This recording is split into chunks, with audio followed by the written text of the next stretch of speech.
লেবাননে আপনার যেটা ড্রোন হামলা হয়েছিল, আপনারা বিভিন্ন সোশ্যাল মিডিয়া এবং খবরে দেখছেন আনুমানিক 1 থেকে 1.5 মাস আগে।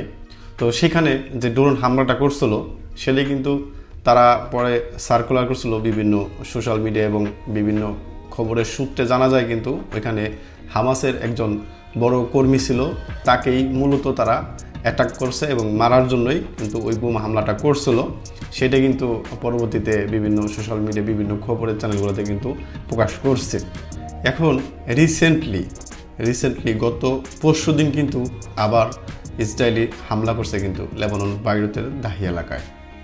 তো সেখানে কিন্তু এই লেবাননের ইসলামী যে সংগঠন আছে সেই ইসলামী সংগঠনের বড় একজন পার্সন কিন্তু সেখানে ছিল এবং সে কিন্তু মারা গেছে। মূলত তাকেই কিন্তু ডেডিকেটেড করে ওইখানে কিন্তু তারা হামলা করছে। তো এখন কথা হচ্ছে ওইখানে যে বোম মারছে সে কিন্তু শুধু একলা মরে নাই, ওইখানে কিন্তু যারা আরও অনেক মানুষ ছিল তারা কিন্তু ক্ষতিগ্রস্ত হয়েছে, অনেক মানুষ কিন্তু প্রাণ হারাইছে এবং কি অনেক ক্ষতিগ্রস্ত হয়েছে আশপাশের মানুষেরও। প্রশ্ন কিন্তু ওইটা না, প্রশ্ন হচ্ছে তারা অন্য একটা দেশ থেকে আইসে আরেকটা দেশের ভিতরে ঢুইকে সেই দেশের ইসলামী একটা সংগঠনের বড় কোনো পার্সনকে মাইরে আবার তারা চলে যায়।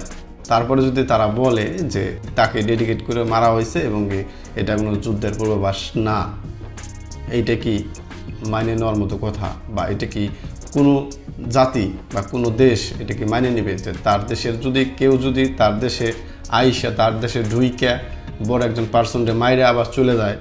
এই কথাগুলো এই জন্যই বলতেছি। অনেকেই প্রশ্ন করতেছেন যে ভাই লেবাননে কি যুদ্ধ শুরু হয়ে গেছে বা যুদ্ধ চলতেছে, বা কি ভবিষ্যতে কি একদম দেশব্যাপী যুদ্ধ লাগার সম্ভাবনা আছে কিনা? এটা তো একমাত্র আল্লাহ পাক বলতে পারবে ভালো। তবে আমরা সবাই চাই কিন্তু যুদ্ধ না হোক, যুদ্ধে না জড়াক। যে দেশই যুদ্ধে জড়াবে, যে দুইটা দেশেই যুদ্ধে জড়াবে, ভালো কিছু কিন্তু যুদ্ধে বয়ে আনে না। সব দেশেই কিন্তু খুব বড় আকারের ক্ষতিগ্রস্ত হয় মানুষ এবং দেশ। কেউ কিন্তু কাম্য করে না যে যুদ্ধে জড়াক বা যুদ্ধ হোক। তবে এই কার্যক্রমগুলো, এই যে যারা কার্যক্রমগুলো, এই ইসরায়েলের যে কার্যক্রমগুলো, এগুলো কিন্তু একজন সুস্থ মস্তিষ্কের মানুষ কিন্তু এগুলো বরদাস্ত করা সম্ভব না। বুঝতে পারছেন? যে সেই ক্ষেত্রে এই দেশ থেকে এর মোকাবেলায় যে হামলা করবে না বা বোম মারবে না, এটা তো মানে বলা মুশকিল। সেই পরিপ্রেক্ষিতে এই দেশ থেকে যদি হামলা করে, ওই দেশ থেকে যদি হামলা করে, পরবর্তীতে কোনটা যায় দাঁড়াবে এটা কিন্তু এখন বলা যায় না।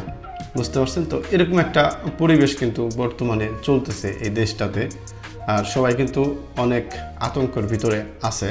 এবং রিসেন্টলি কিন্তু আমাদের বাংলাদেশ দূতাবাস থেকে কিন্তু সবসময় সবাইরে সতর্ক করতেছে এবং সাবধানতা অবলম্বন করার জন্য কিন্তু অনুরোধ করতেছে, সবাই সাবধানে চলাফেরা করবেন। এরকম একটা পরিবেশ কিন্তু আপনার এখানে চলতেছে। তো সেই পরিপ্রেক্ষিতে আপনারা কি বুঝতে পারছেন? এই হচ্ছে আসলে লেবাননের বর্তমান যুদ্ধ সংক্রান্ত যে অবস্থা সেইটা। তো আমি লেবানন প্রবাসী। ভিডিওটা ভালো লাগলে একটা লাইক দিবেন এবং চ্যানেলে নতুন হলে অবশ্যই চ্যানেলটা সাবস্ক্রাইব করবেন এবং সঙ্গে থাকবেন। ধন্যবাদ গাইস।